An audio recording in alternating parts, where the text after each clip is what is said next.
the war is won, we will be sure, we will be sure.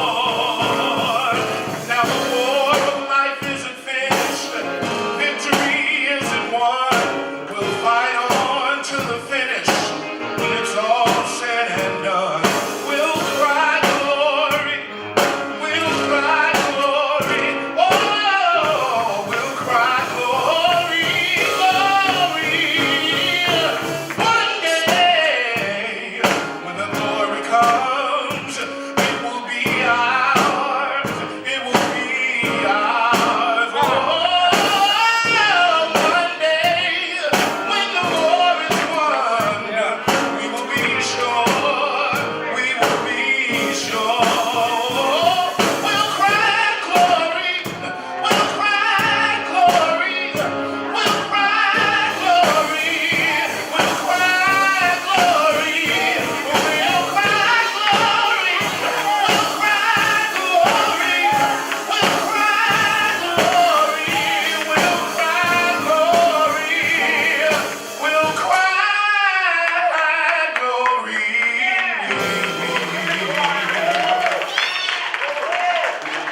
That's Levon Neal, our musical director, Emmanuel Garland on the drums. And as we get ready to go for the president and founder of the National Action Network, the Reverend Dr. Al Sharpton. No justice, no justice, no justice, no justice. What do we want? What do we want? What do we want? When do we want it? When do we want it? When do we want it? Hug the person next to you, tell them you love them. Let nobody turn me around, turn me around, turn me around. I'm gonna let nobody turn me around. I'm gonna keep on walking, keep on talking, marching up to freedom land. For you that are listening live on WLIB AM in New York, around the tri-state area, and you that are here, know that I'm coming up early. I usually come after the second break. So that's why you need to get to the rallies early. All of you 10 o'clock folk that stroll in and make me think you've been here since 8:30. Got busted this morning. I'm going to talk a lot about our convention opening Wednesday and all that are coming from Senator Bernie Sanders is even coming. He put his own press release out. He's speaking, and Elizabeth Warren, Cory Booker, and others. And we're going to be dealing with a variety of issues. I'll go into that later, as well as the attacks, airstrikes on Syria, and the president signing a bill on welfare work requirements, an executive order that has not gotten a lot of attention. In the morning on my MSNBC show, make sure you watch 8 a.m. on MSNBC. I'm interviewing, among my guests will be former Vice President Joe Biden. So we are going to have quite a show in the morning, 8 o'clock on my regular hour on MSNBC. But I came early because I wanted to personally introduce Minister Kirsten John Foy, our Executive Director for the region, and our Minister who has been working in these areas, and certainly our Minister Kevin McCoy has seated me. This time I'm going to bring them up because we have in the city of New York a new schools chancellor. And this organization, we've been in existence now 27 years. Every Saturday morning we met for 27 years on the air, because we believe the community ought to be informed. And we've had everybody here from Hillary Clinton to President Obama to Winnie Mandela, who's being funeralized as I speak. And we believe you cannot operate without information. And part of the power of a mass movement is people that are in influence and power come and speak direct to you, not summons you down to them, but come to us. That's why on King Day we had a governor that made everybody come to us, because it's a matter of respecting the community, and we respect them. Even when we disagree with them, we don't heckle and boo, we just vote against you. And they talk real bad about you. But we are polite and kick your butt when you get finished. Because that's what we're supposed to do. Nothing has been more important to us than education. Our children's education. First of all, we do not have the options that other communities have. We are disproportionately in disadvantaged communities. That's right. So we depend on public education at a quality level. That's right. So we've had struggles in education of the last several years of co-occupation with charter schools and public schools and other issues that we've had to work through. We've worked with this mayor on pre-K. We've worked with this mayor saying that we cannot have the privatization of education. That's right. Charter school experiments is good, but it cannot be an industry, and our children cannot be used as commodities. Amen. Amen. We have educational issues all the way down to dealing with teachers who have been penalized for, as Reverend McCall has worked with, for teaching black studies. But we deal with those specific issues in our meetings with the new chancellor. But I think it is a signal of his respect and regard that the first thing he did was tour the schools, each borough, and then said, now, at the end of my tour, I'm coming first to the House of Justice, where I can talk to the people. Now, is that not how you're supposed to come in New York? And for those scores that are here and the thousands that are listening, he's showing a real sensitivity that he knows where he's at and he knows what we're doing. Doesn't mean we're always going to agree, but it does mean we will have access. I remember when President Obama went in, and the first thing he did was he met with me and Newt Gingrich, who don't agree on anything.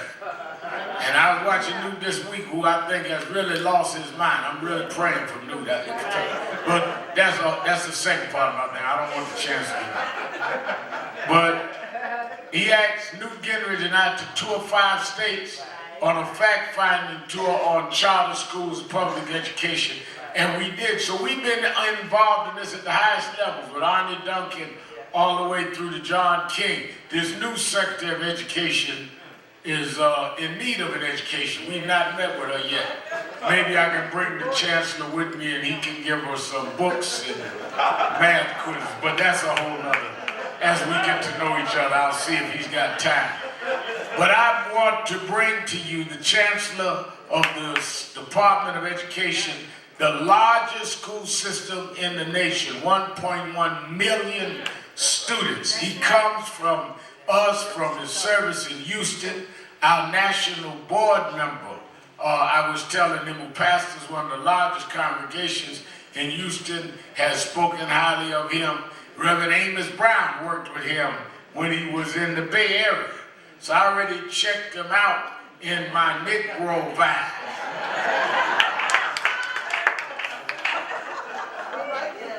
So it is with great honor that I come to present him to you, Dr. Richard Carranza, Chancellor of the New York City Schools.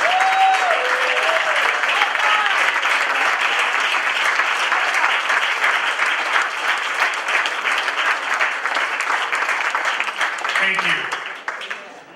Good morning. Good morning. I say good morning. Good morning. Buenos dias. Buenos dias. Reverend Sharpen, I can't thank you enough for those beautiful words of introduction. But I want to thank you even more for always, regardless of the topic, always, regardless of the time of day, always, no matter who is in the room, always, always, as we say in school, keeping it real. Amen, brother.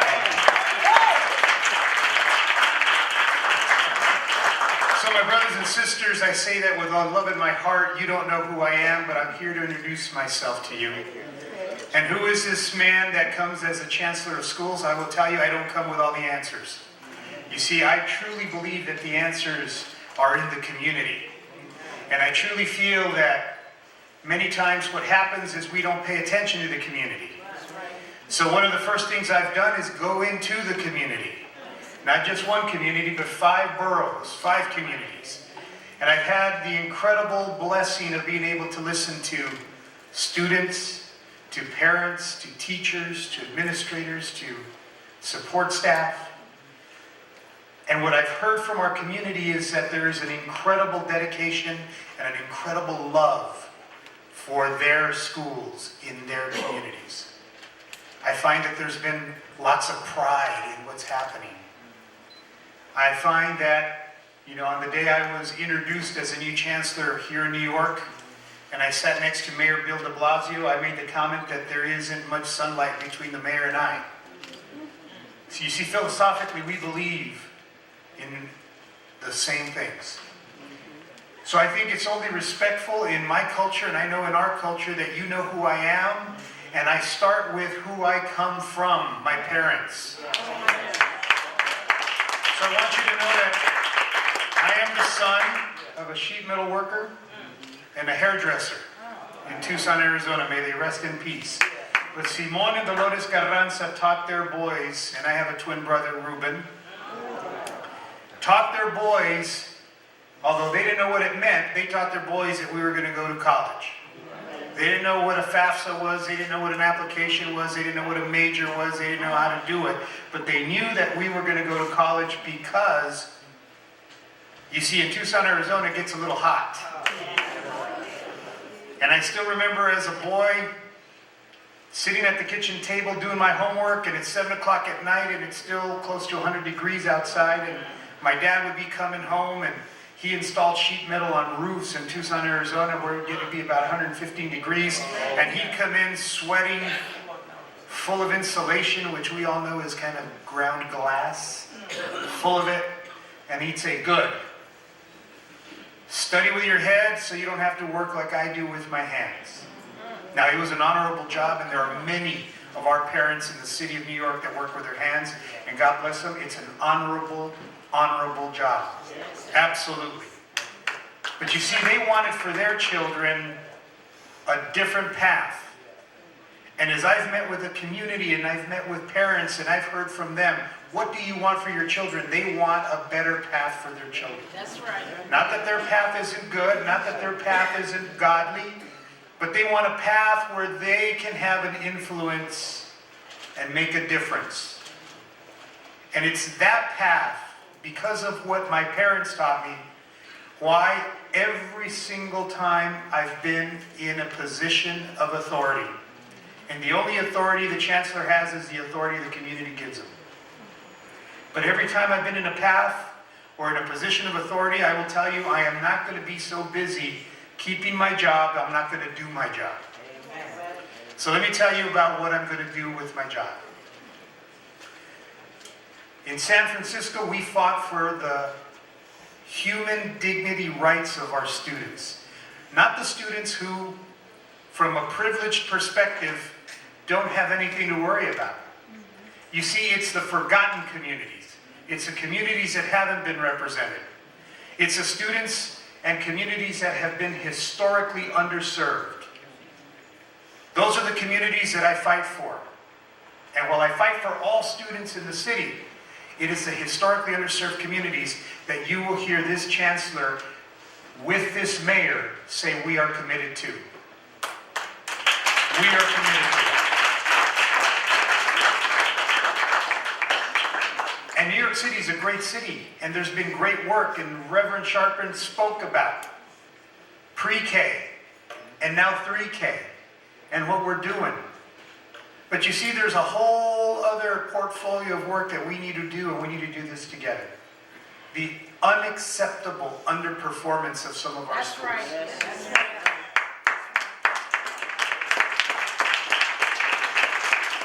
And yes, I'm the chancellor and I own it.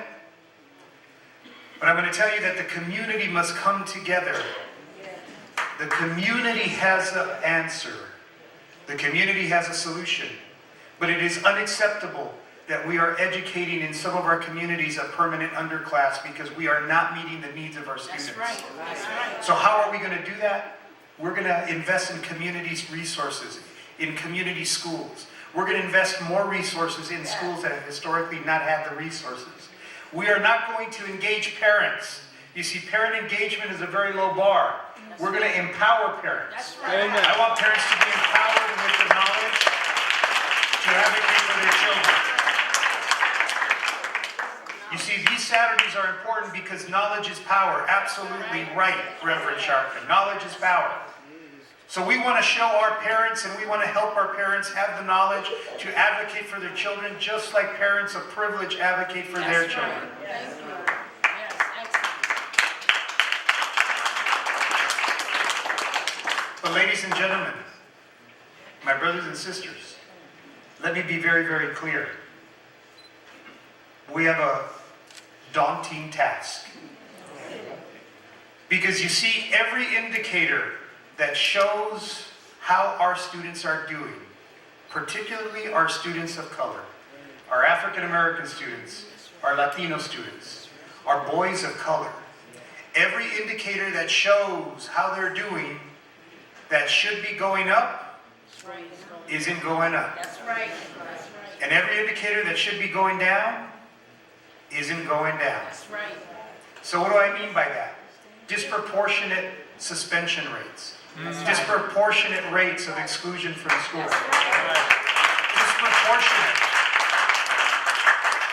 Disproportionate rates of children identified as gifted and talented. Yes. That's right. That's right. When you have an incredible school like Stuyvesant, and you have 10 black students admitted, how is that okay? How is that okay? So I will tell you that the mayor is aware.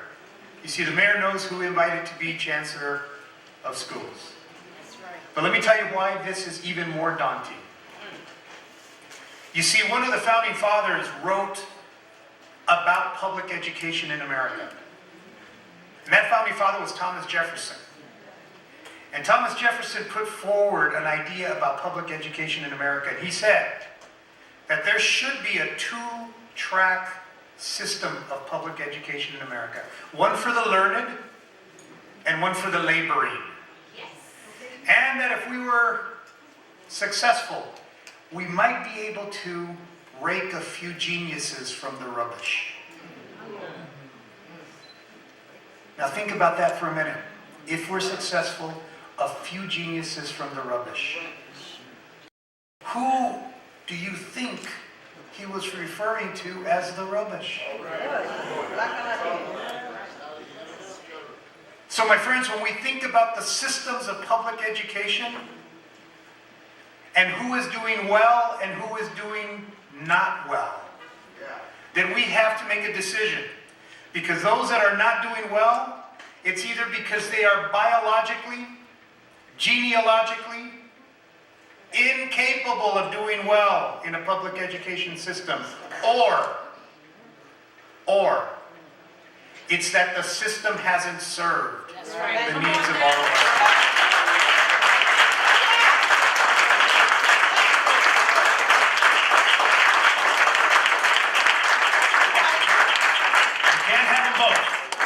That's right. And I would ask you, as we do this hard work of systems change, this hard work of equity and excellence that the mayor has talked about, But you see, the mayor hasn't just talked about it, he's put resources in it. 3K and pre-K. Even where we talk about renewal schools, and people say, what's wrong with the renewal schools? And I say to them, there's nothing wrong. It's that we haven't invested in those communities. That's right. So it's a good thing. So what I want you to understand is that as we do our work, I want you to join with us to change, to dismantle, to recreate, That's right. and move away from the Jeffersonian model of public education and create our model of public education where every student in every school has an opportunity and has the resources and support to be successful. Are you with me? Are you with me? Together we can.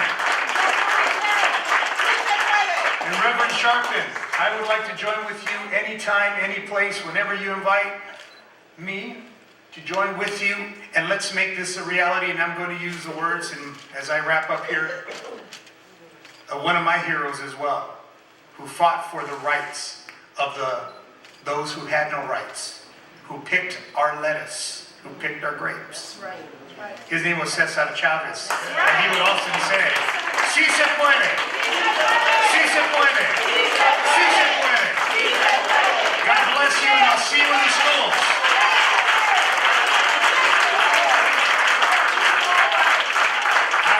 Before we go to break, I want the radio audience and you to know this is his lovely wife that's with us.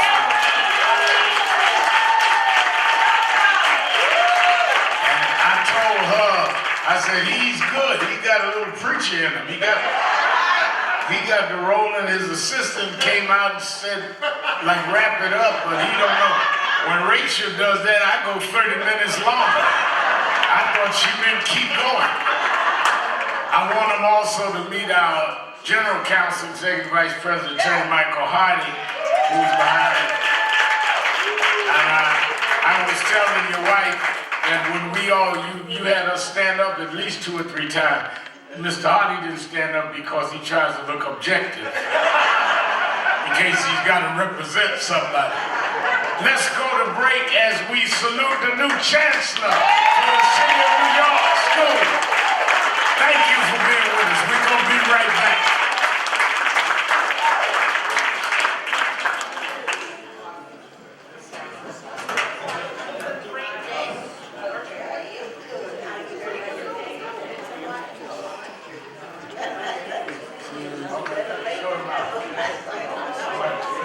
Good morning, good morning. The Action Rally, coming to you live on WLIV 1190 AM. We are in the 10 o'clock hour. We'll be live on the Impact Television Network.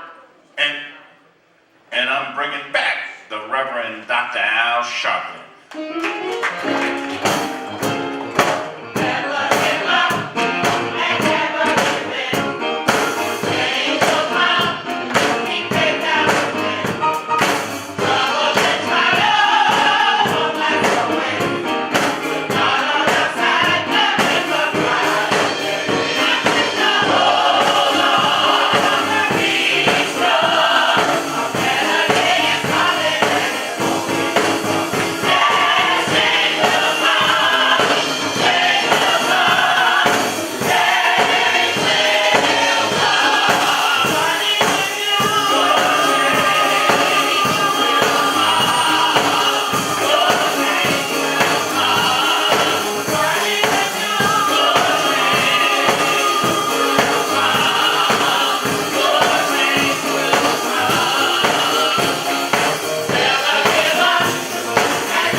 Certainly we're excited this morning.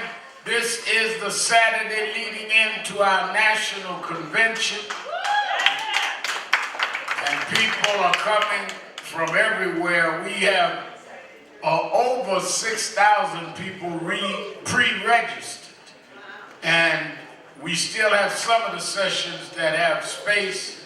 But starting 9 o'clock Wednesday morning, we will be at the Sheraton, and we're kicking off, cutting the ribbon, and former Attorney General Eric Holder is going to kick us off on Wednesday morning at the Sheraton, dealing with how we protect ourselves against voting suppression and how we deal with the issues of gerrymandering and what Trump has done in terms of trying to turn back what we've done in policing. So I'm looking for you there all day with us. We're starting with Eric Holder, and throughout the day, Chris Hayes from MSNBC, others will be there all day. Then on Thursday morning and Friday morning, Friday, Elizabeth Warren is speaking at 9 o'clock, and then Kamala Harris, 9:30. So you just need to be down at the Sheraton where the sessions are free. If you want a guaranteed seat,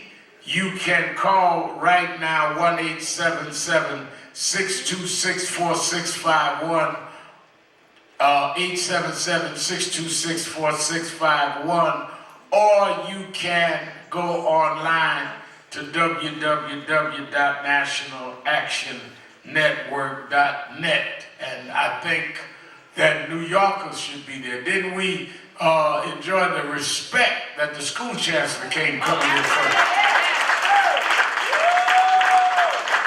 And we are glad that the school chancellor of New York, First Stop, was here. Let's welcome our Impact family watching us from all over the country.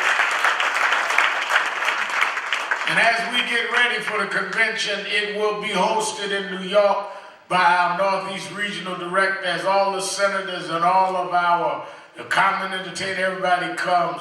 They will be working with us, trying to come up with action plans. We have young leaders around the country that are going to be dealing with a spring and summer offensive in terms of voting rights and criminal justice. This is not just some convention to have a party hottie. This is to really come with an action plan, and we lead the convention to implement it. From Sacramento to Staten Island, we deal with police brutality right now. We have officers all over the country right now. We are on the battlefield. Some folks sing in church, I'm on the battlefield. You in the bed, you ain't on no battlefield. You got to get out here in the streets and in the community. You can't hide in the church or lay up in the bed eating cookies and milk talking about, I'm on the battlefield for the Lord.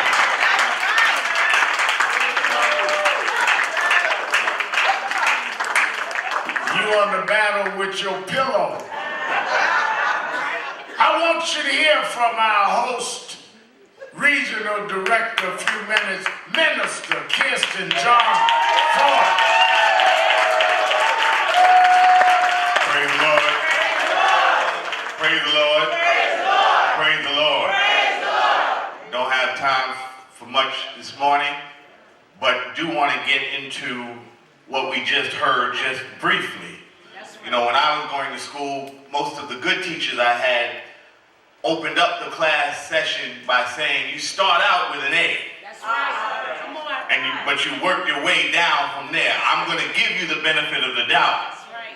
What we heard this morning raised the bar a little bit. Maybe we'll give him an A+. We'll start him at an A+ for what we heard, but he will be judged by what he does. And we are going to stay vigilant. He talked about all the right things, why our children are being excluded from the specialized high schools. Critical issue we have not been heard on. He talked about suspensions and other disciplinary action, things that we have not seen much movement on yet. He talked the right talk, but we're going to make sure that he walks the right walk. He started his walk here at the House of Justice, which means he started off with the right footing. But we're going to make sure that his feet don't stumble along the way. We need you in the house for this convention. Not just to deal with the things like education and public education and criminal justice and gun violence, but every topic that we are concerned with as a community is going to be dealt with at this convention. We talk about mental health and how that affects everything from education to criminal justice to gun violence. We're going to be dealing with mental health. We talk about not just education as a civil right, but how we close the digital divide as a part of dealing with the educational crisis. We're going to be touching on every issue. And if you had any complaint in your life about how government is run, then the next complaint you need to have is about yourself if you're not in the house at the convention. Register.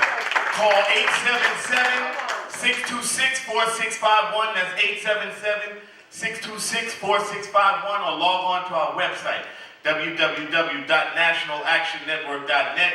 That's www.nationalactionnetwork.net.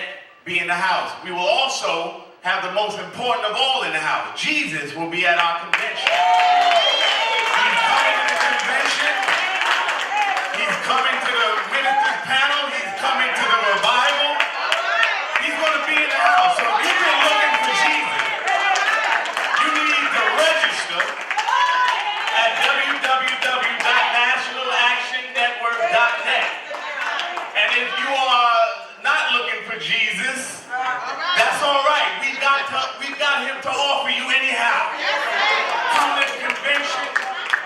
We'll be dealing with public policy. We'll be dealing with spiritual health. We'll be dealing with all of it. We'll be dealing with the fact that we can't teach black history in our schools without being punished. We're going to deal with all that stuff. But if you ain't in the house, then you need to close your mouth. 877-626-4651 or www.nationalactionnetwork.net. We will see you bright and early Wednesday morning, 9 a.m. at the New York Sheraton at 53rd and 7th, 9 a.m. fresh and early. And if you ain't in the house, what? Shut your mouth. Minister Kirsten John Clark. And when he talks about Jesus in the house, every night in our convention, we have church. Folk don't go partying and boozing at our convention. If they do it without us knowing about it. 7 o'clock every night right there at the Sheraton. On our first night, Wednesday night, on our second night. First night is our dinner gala. Second night, Dr. Dorinda Clark Cole is the preacher. Y'all know she's a great evangelist and singer, and she will be there live in person with Jesus, Dr. Dorinda Clark Cole. All this is free now. Then, of course, on Friday night, our revival, we will have, first of all, Keith Wonderboy Johnson, the gospel recording artist, will be singing, and the message will be given by our national board member from Jacksonville, Florida, Reverend Dr. Rudolph McKissick is preaching. So there's the gospel. Yes, we got Cory Book and Kamala Harris and Elizabeth Warren, Eric Holden, and all them, but we have church every night. Because without faith, you're not going to stand up to this craziness.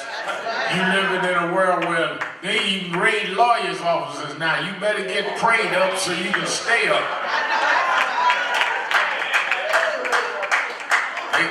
I turned on the news the other morning in Atlanta, and they was raiding the president's lawyer's office.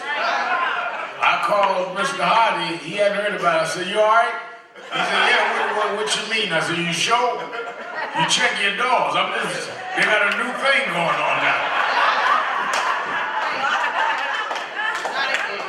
If they do that to the president, I don't know what they tried now. One of the things we do is you must meet people at their point of need. I was trained growing up in breadbasket that service is power. Reason nobody is listening to a lot of y'all is because you're not there when you are in need. You use people that you need for your cause and are not there for them. Jesus healed the sick that needed healing. He went to the blind man. He went to the man laying by the pool of Bethesda. He intervened for the woman at the pool. You are too above that. And if you're above that, you're not doing God's work. In fact, we have a crisis department here. That if you're in crisis, you got somewhere to go. I want to take 2 minutes to hear from the young man leading our crisis department, Reverend Kevin McCall.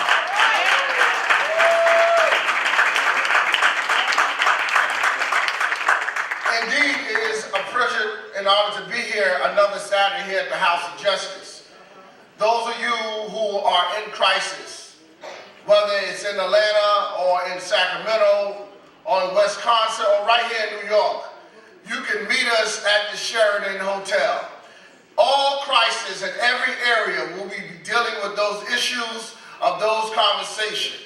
So if no need to be able to meet us here at the House of Justice and make an appointment with me, I want you to make an appointment at the Sheraton from Wednesday to Saturday, because that's where I'll be dealing with the issues that we face every day.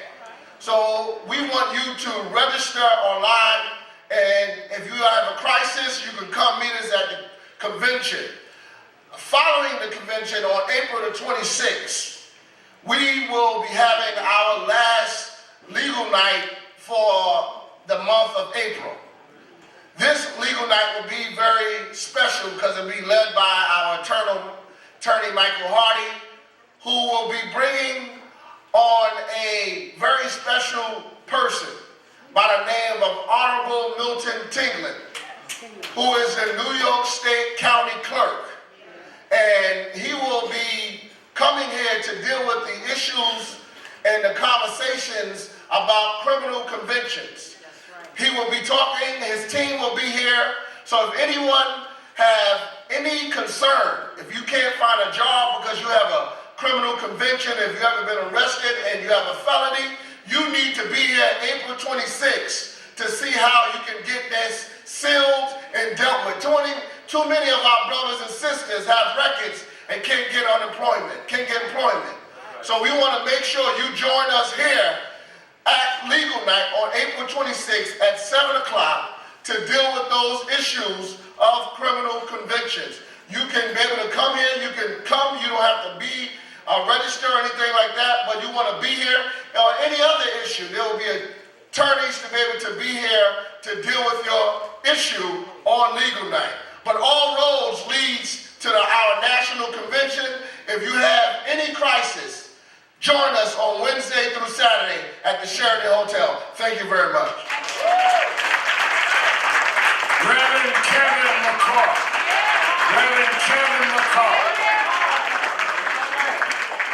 Let me say that our convention is at a very pivotal time. Tomorrow morning on my MSNBC show, and I repeat, watching 8 a.m. sharp Eastern Time or 7 a.m. Central on MSNBC. I'm talking with Vice President Joe Biden, former Vice President.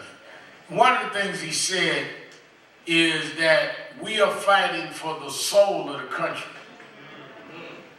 And many of you that are watching me and have watched this broadcast so far need to fight for your own soul that has been distracted, that has been stressed out, that has faced challenges. And you need to come into your own calling and your own anointing. You that need prayer, I want you to call the prayer line right now. We have some people sitting by the prayer line, 1-877-626-4651, 1-877-626-4651. Lady stopped me on the road and said, I watch you on Impact, Reverend. Why are you in the middle of talking social justice and politics, talk about prayer. Aren't you ashamed to call for people to have prayer? I said, I'm ashamed not to call for people to have prayer. Shame ain't calling for prayer. Shame is when you're suffering and too proud to call somebody for prayer. I believe prayer changes things. That's why I can fight like I fight, because I know who got my back.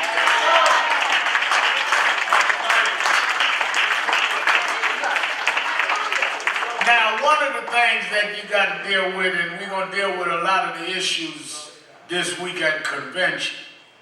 But let me tell you something. We are on the verge of things that we do not understand. Wake up this morning and find out that they've done airstrikes in Syria. That's right. That's right. And they're saying they were limited strikes. But then others say it could lead to a Cold War. Now, some of us are old enough to remember the Cold War before, where you are living on the verge of not knowing whether or not, when we were going through the last Cold War, they did not know if an atom bomb was going to drop. And Khrushchev was taking off his shoe and hitting it and making speeches. And Castro was supposed to be a threat in Cuba and all of that. Attorney Hardy told me about them days. I remember him schooling us all. So you don't know what's ahead. But what is scarier to me is not only do they have more nuclear arsenal now. Yes, sir. Yes, sir. You remember now, last time we went through a Cold War, they did not have the artillery they have now. And you got folk from foreign countries hacked into us. So you don't know what can happen. So you better be dependent on more than yourself to get through these days, because just like you woke up with an airstrike, you can wake up with anything, but if you know who woke you up, you can make it through the day and through the night. One of the things that I encourage folk is to be informed so that you can be effective. One of the things that I found in the years I've been out here, and I see Salam Ishmael is going to be on one of our panels this week from New Jersey. He's been out here with us a long time. Is that in order to be effective, you have to be informed. And you can't save folk if you don't know yourself the iniquities that they're suffering from. Well, You talk about you're a faith healer and you don't know what you're healing. all right. Talk about you're an activist and don't know what to be active on. Preach. This week, Trump signed an executive order. Very little media attention. I'm going to talk about it on Politics Nation in the morning, but very little media attention, where he is making stringent work requirements for people to stay on welfare or Medicaid. Now, the reason that is so egregious is that the premise of that is to act like folk on welfare don't want to work. That's right. Come on. You start with the wrong premise, you come to the wrong conclusion. That's right. Most folk on welfare want to work. That's right. Come on. Right. Most folk on welfare can't find a job. That's right. Now, there's some freeloaders. You got some freeloaders on Wall Street. And they getting corporate welfare. You have freeloaders in Silicon Valley. That's right. And we found out they were sleep at the switch when you saw Mark Zuckerberg testifying today. Don't act like you just got freeloaders in the hood. From Silicon Valley to Wall Street, you got freeloaders. Don't pick on the poor so you can punish everybody for a few bad seeds.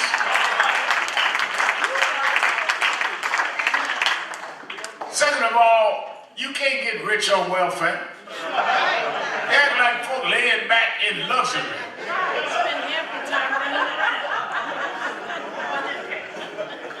You can't get rich on, what is it, $10 a day?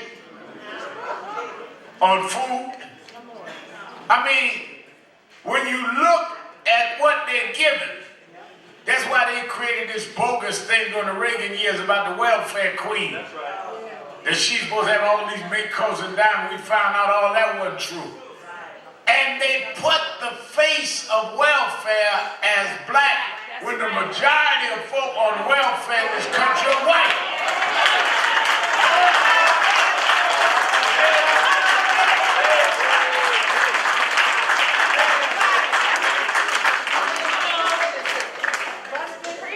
But you need to be informed. The executive order was signed this week, and they got you running around talking about whether somebody peed on the president or not.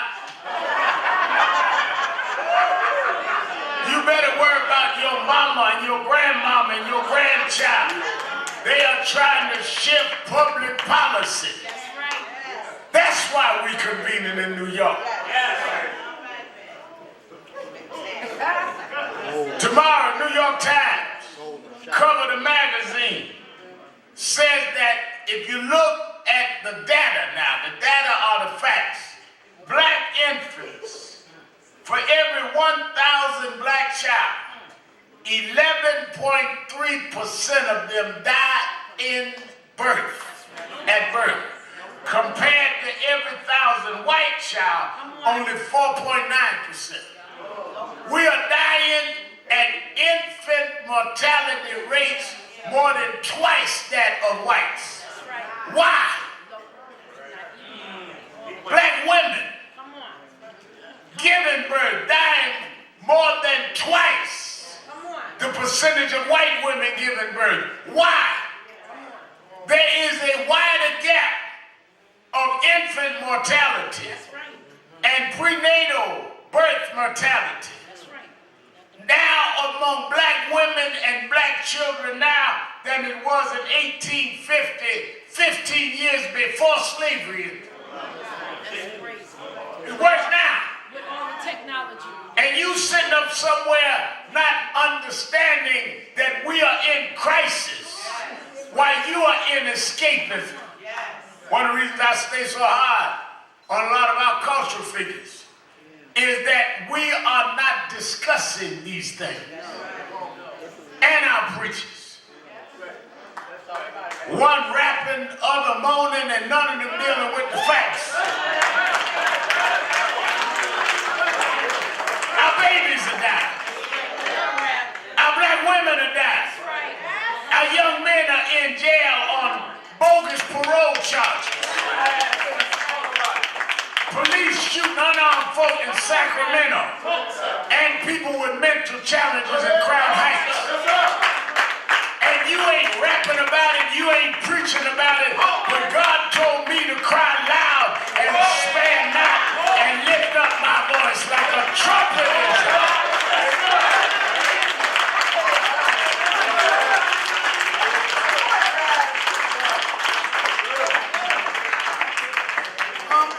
Collecting all this data, Come on. leave the home in Crown Heights, Minister Foy, McCall, and Marshall, go home and read some other stuff, and turn on TV and hip-hop up spit. Then I turn the channel, the preacher, let me get my second win. You ain't done nothing with your first win.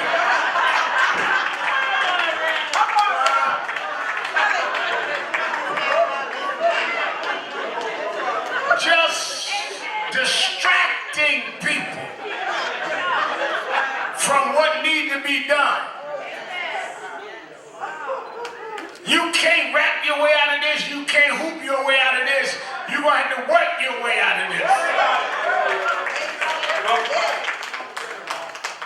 That's why you got to look at where we at. I'm listening to Swati broadcast, Minister Stephen Marshall, talked about how after Reconstruction, let me tell you, very, very interesting and very important civil rights moment he gave this morning.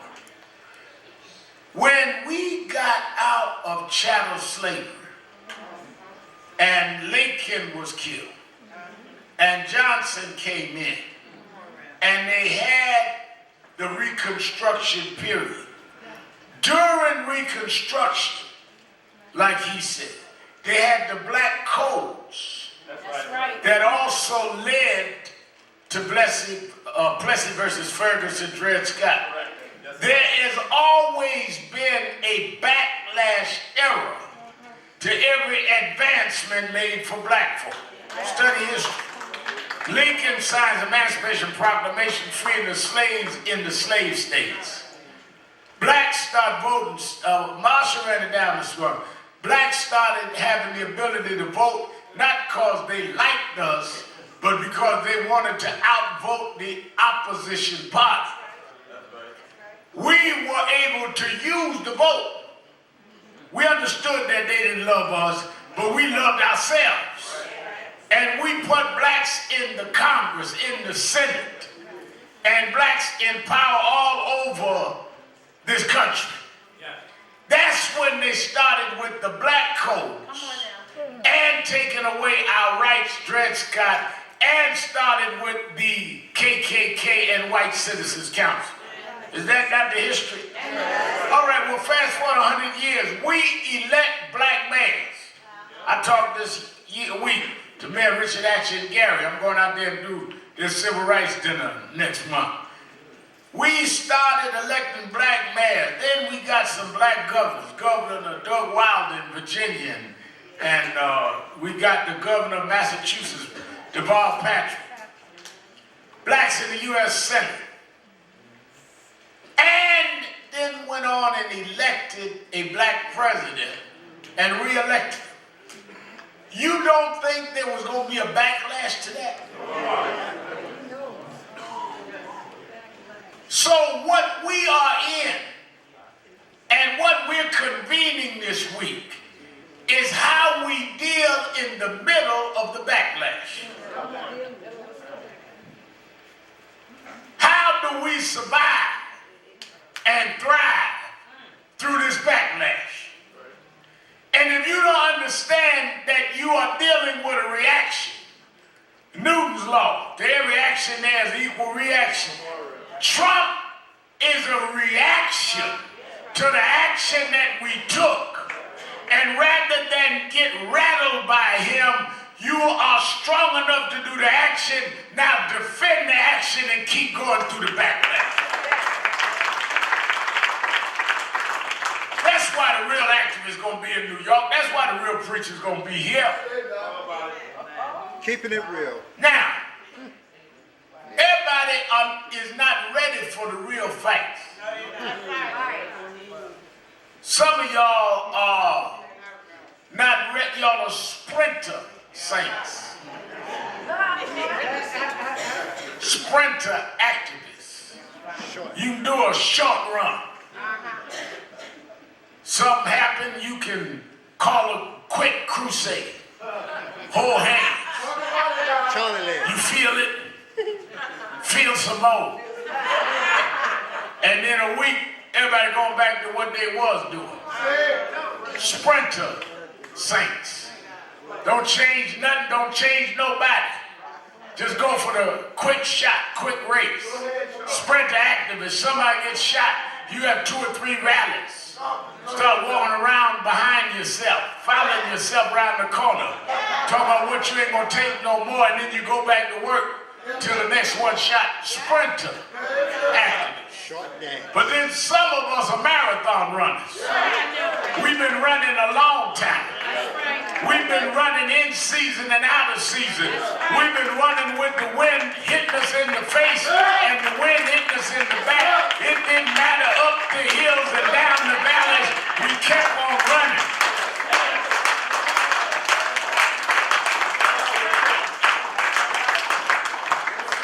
Say that, Rev. And I figured it out. There were those specifically James and John.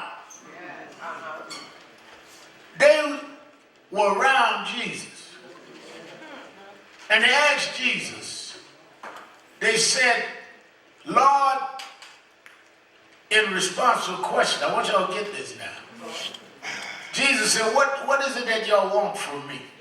All You ever right. been around folk and know they want something and won't say it? There's something about just being around them. You just feel like whatever it is, just come on out with it. You're talking to me, but you're really not communicating with me. You're hanging with me, but you ain't vibing with me. What is it that you want? Jesus said, what is it that you require of me? And James and John said, well, we want to be at your side. Well, we want to be at your left hand and your right hand. Y'all with me? And I want y'all to study that scripture. Jesus' answer was, can you drink of the cup that I drink? And can you be baptized with my baptism? Well, wait a minute. Now, what does that mean? That means, one, if you want to do all of these things, can you take the bitter cup? I mean, a lot of folks want to be leaders, but they don't want to be attacked. They don't want to be shot down. They don't want to face unpopularity. They don't want to face rejection. They don't want to face people that you build up betraying you. You don't want to face a broken heart. Can you drink of this cup? Oh, I know you can start, but leadership ain't just starting. I know you can glam down, but leadership ain't just glamming down. It is the sleepless nights. Come on now. And then can you take the baptism? That's to immerse yourself in something bigger than you. Where it's not about your ego, it's not about your shine, it's not about your getting some face time. It's about something bigger than you. That's why there is a baptism. It's the symbol of you immersing yourself in a spirit that is beyond you. Amen. James and John said, yeah, we can do that. He said, all right. Even if you can drink of my cup, even if you can be baptized in my baptism, those that stand and sit on my left and on my right is not for me to give. It is done, it is there for those that have been prepared for it. Is that the book? Now, go through the book. One of the reasons why I look at a lot of the young sisters and brothers that are around now is everybody that God used in the Bible are people that God prepared for what he used them for. Anybody that is not prepared are not going but so far. Amen. Look at the book. Moses was taken as a baby in a basket and raised in Pharaoh's house. Now some of y'all thought that that was for one reason. Moses learned how Pharaoh ran the kingdom. He knew the military might. He knew the governmental decision. He knew the intricacies of Pharaoh's empire. Not knowing that that knowledge he was getting, he would be able to use to lead the liberation struggle. God was preparing him. Sometimes what you consider a misfortune is your preparation for your purpose.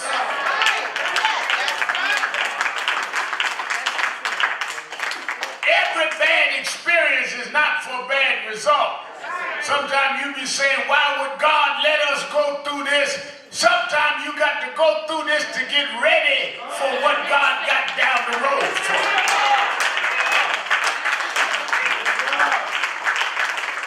Why would God let a baby have to be put in a basket ended up raised in Pharaoh's house because he was taking psychological notes. He knew Pharaoh's kingdom.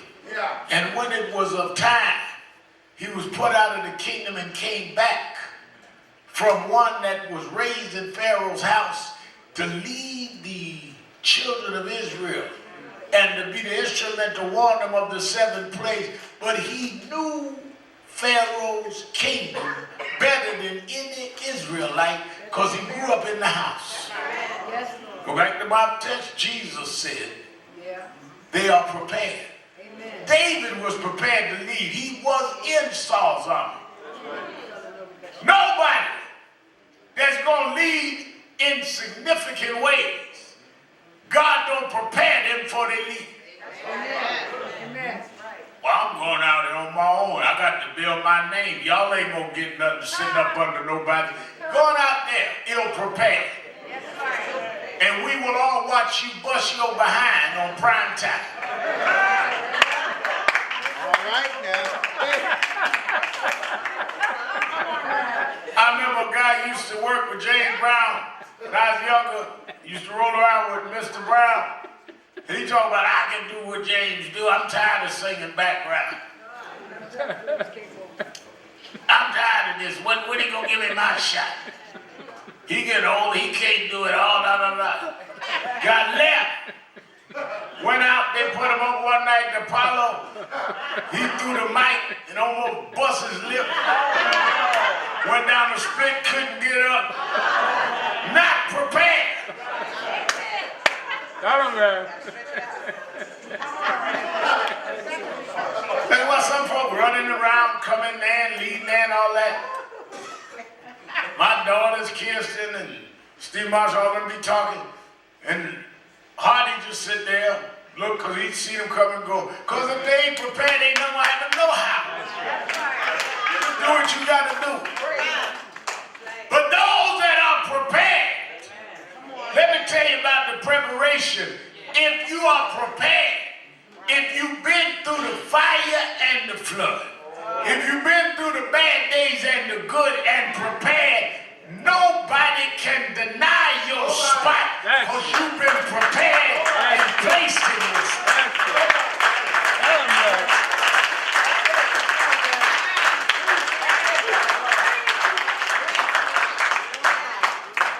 Can't nobody deny you what God has destined for you, but you. Amen. The only one getting away between you and where you belong is you. That's it. Got him there. If you stop your preparation too early, if you're not persistent, if you're not consistent, the only one can get in your way is you. Because God has already ordained where you can go. All you got to do is have the faith and the persistence to go there. You ain't got to ask nobody. That's right. You ain't got to beg nobody. You ain't got to say, when is my turn? Your turn, God has already ordained. Preach, preach. Teach, brother. Amen. Bring it.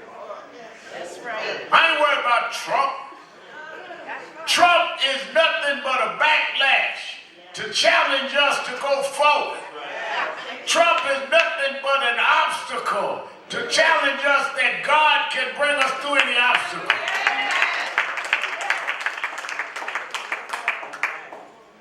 Well, Mal, I don't know why y'all having this big convention. We can't do nothing about Trump.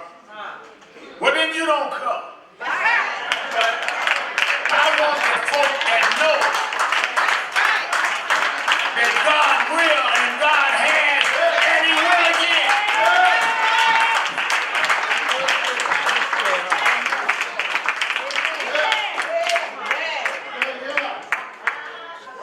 Well, then you got the other crowd that feel they are not worthy. Now, many people are pre-registered. Those that doubt we can win don't come. That's right. And those of you that feel like you're rejected, that's who I want to come.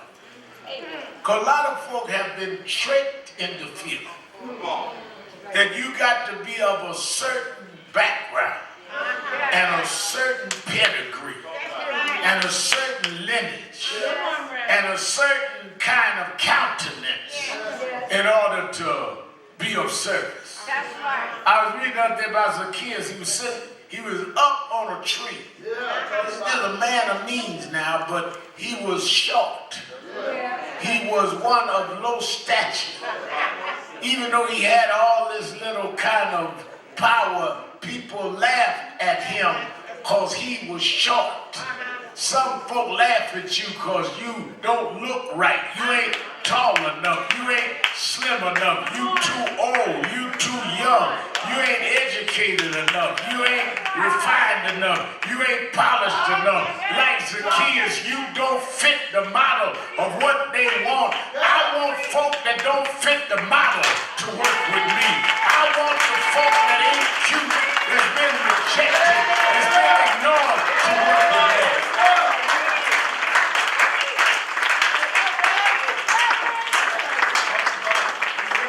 And the Bible said that when Jesus was coming down, Zacchaeus got up on the top of the tree. Why'd he get up there for? He wanted to see Jesus. He was too short to stand in the crowd to see. So he got up on the tree and looked down to see Jesus. But what he didn't know is he went up on the tree so he could see Jesus. But Jesus had come down the road so he could see Zacchaeus. I was a little boy on welfare in the hood. Mama brought me to Washington Temple, Church in God in Christ, to see Jesus. But I didn't know Jesus was waiting on me, saying, you may not look like they want you to look. You may not be refined the way they want you to be. But if you trust me, I'll pick you up and I'll lift you up and I'll make your enemies your footstool.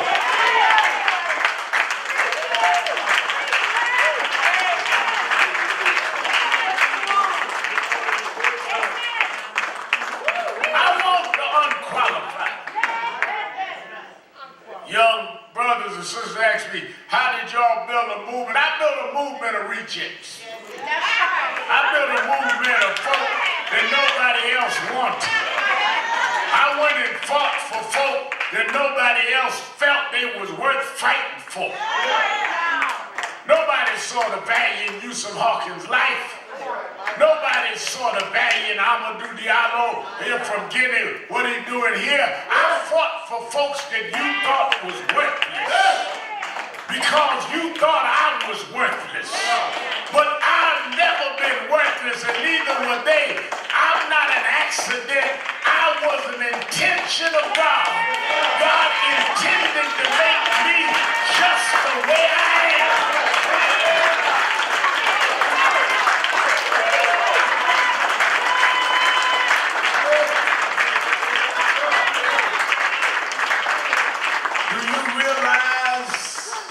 That you are intentional. Right now I'm talking about mom and daddy didn't intend to have me, but God intended for you to get here.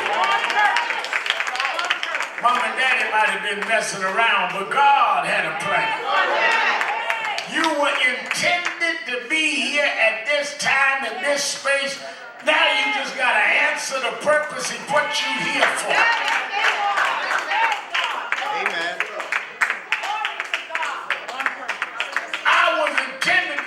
This time. You need a slick, savvy New Yorker to wear Trump out. But just like Moses knew Pharaoh's house, I know New York slick. I'm intended to be.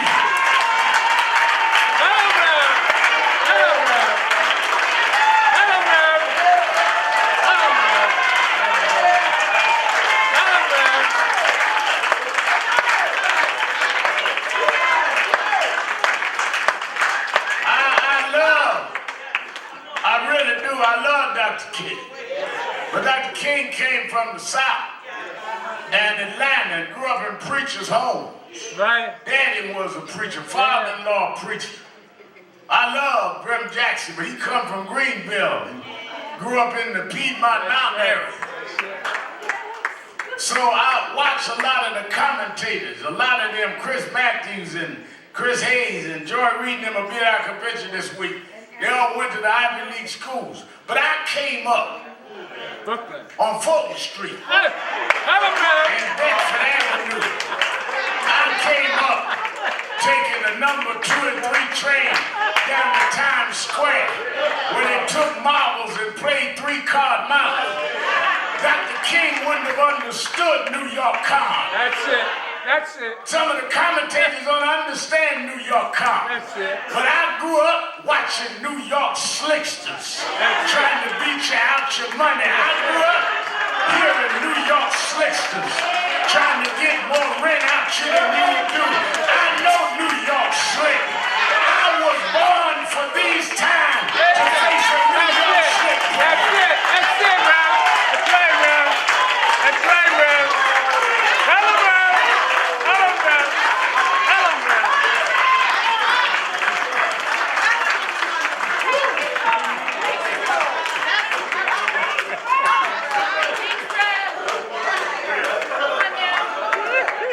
And let me tell you, Reverend, you got to be careful now because they'll do anything to cut you down, and I know they will. I've gone through stuff before, and we'll see as we keep moving that God will make a way. But let me tell you this. I heard in my life many sermons. I was telling our chairman, Dr. W. Franklin Richardson, that I've been moved many times in life. I've sat under Gardner Taylor's preaching, F.D. Washington, Bill Jones, some of the greatest preachers that the black church has built. But nothing moved me more than last week. Little 16-year-old girl stood right here. Named Alea Edmonds.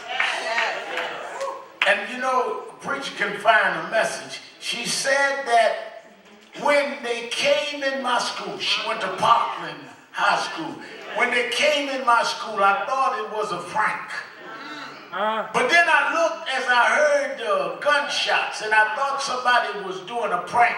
And I looked over and I saw one of my classmates slumped over and blood coming out. And she said I knew it was real. And I got another friend who'd been shot and died.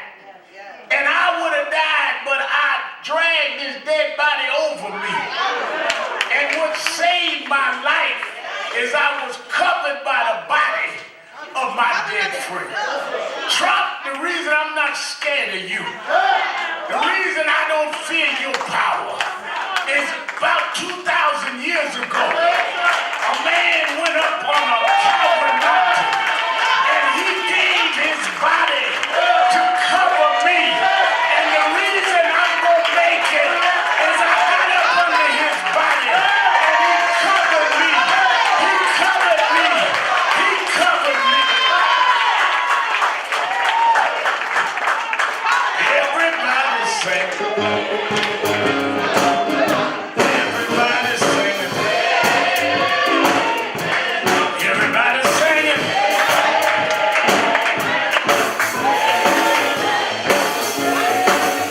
Everybody singing. Sing it like you mean it.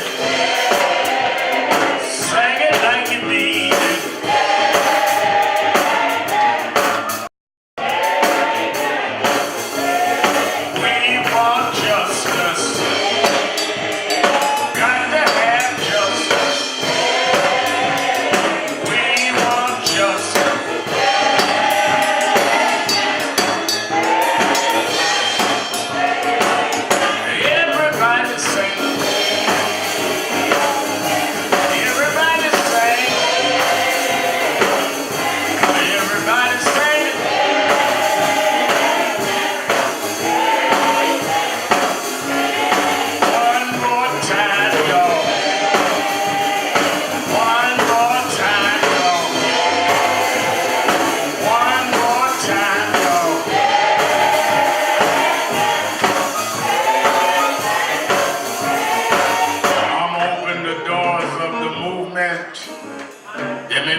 Action Network. As we head into this mammoth convention, you need to be a member. Signed up on the register as a member of the network. If you're here not a member of National Action Network, you can join right now. You that are listening to me, call 1-877-626-4651. But you that want to join, just come on down the aisle to me. We'll sign you up right now. Come on. Everybody singing. Everybody singing. Everybody singing. Yeah. Sing it like you mean it. Sing it like you mean it. Sing it like you mean it. Yeah. Everybody now. Everybody sing. Everybody sing.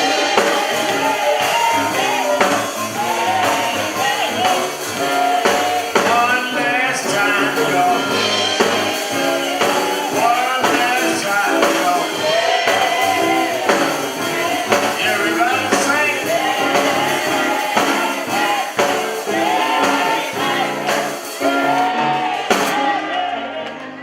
All right. We're going to raise our offering, moving quickly. I know a lot of us are preparing, getting things out for our convention, our street teams in the streets, getting people out because it's a nice day. Brother Jimmy. So it's a good day to work the streets. I know some of y'all And others. talk about picnicking. You better be nitpicking. All right.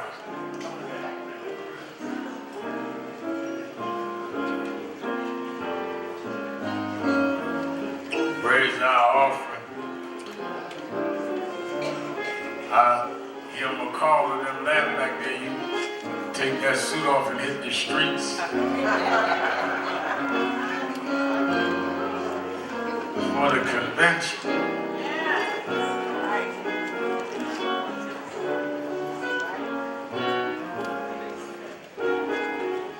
I got some of the more stylish staff. I see Minister McCall gets a new suit every Saturday.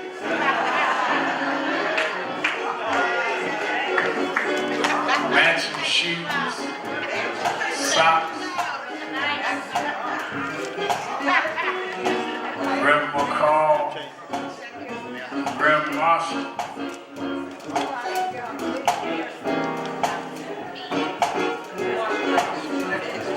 Reverend Boy, he come in here with ripped jeans one Saturday, hat backwards. Chancellor come, he know the TV camera could be, he get his three-piece out. Got his wild socks on. Stephen Marshall, you know, I was growing up, they used to have the Little Rascals on. Stephen Marshall got on the Steinme haircut. Y'all remember Steinme? Steve Marshall wear the Steinme look.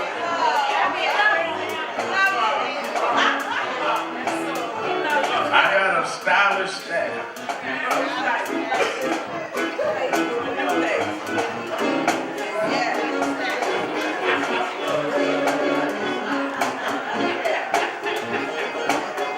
They just take center stage, style it. They just throw Hardy off in the corner. Deaf ministry blocking him. Y'all don't know if Hardy got any clothes on or not. He's over there. All right, let's raise our offering.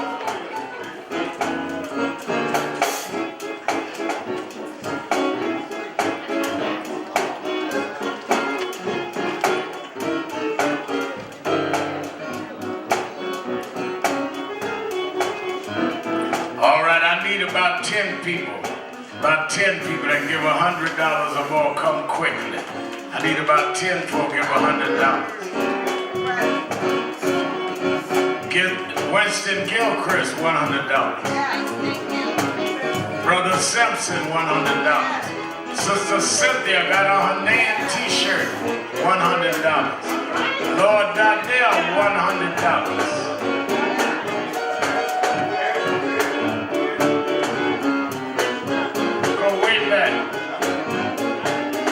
Brother Andrew, $100. Phil, the Bronx chapter. Nan Cares on Instagram, $100. Guardians, $100. Choir, $75.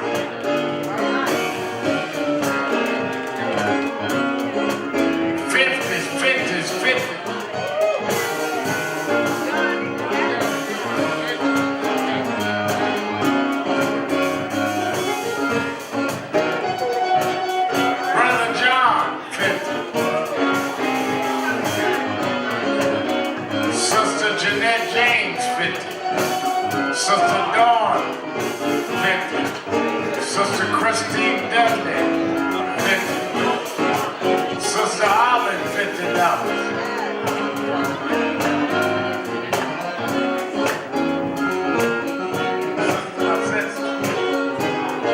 Technology Committee, $50. 20, 20.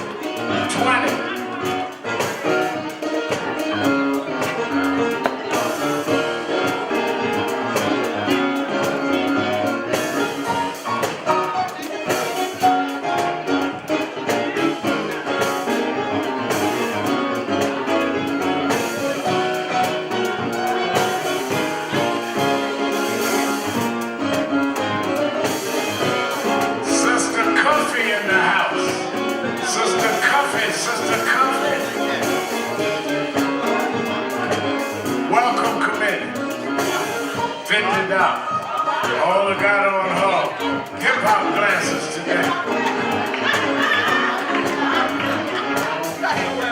She ready for convention.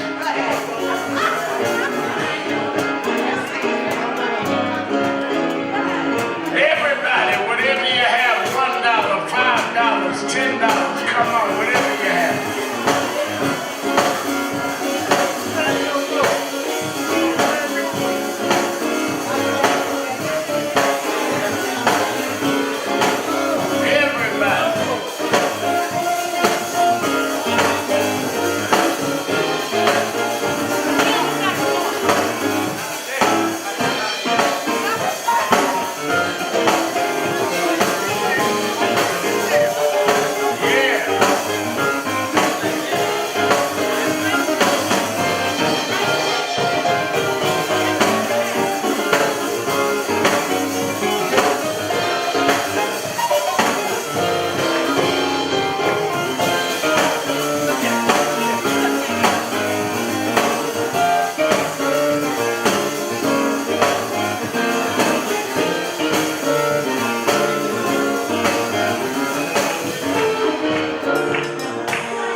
I'll be back to nothing.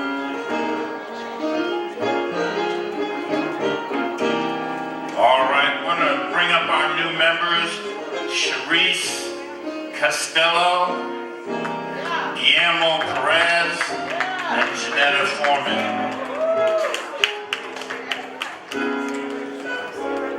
All right, on behalf of National Action Network, our board, our chapter leaders, and of course our president and founder, Reverend Dr. Al Sharpton, want to welcome you as a new member to the National Action Network. As of this moment, you are a member. We ask that and want you to be active. There are a lot of people at the table, become a friend. Become a friend with Mr. Griffin or Lisa, and make sure that during the week y'all in touch so that you can stay truly involved in everything we do. We have over 30 committees that are involved in a lot of different areas, and we welcome you to be part of one of those committees and to be active. And of course, if they are not doing something, or if there's something you think we need to be involved in that we're not, then we want you to tell us, become a part of that committee. And of course, if anybody bothers you, gets in your way, or inhibits your advancement in this organization, you're gonna let this man right here know, our president and founder, and he'll be your champion. Let's welcome them, Reverend Sharp. All right, let's turn and face the audience, Sharice, Brother Perez, and Janetta, and welcome them. Welcome them. Welcome them to the National Action Network. Give them a big hand. Give them a big hand. All right.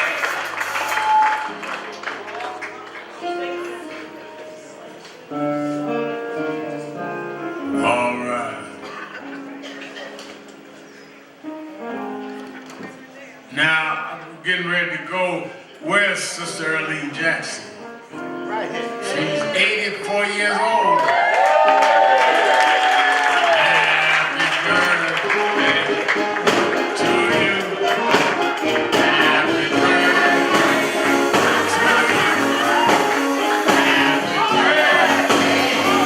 Earlene.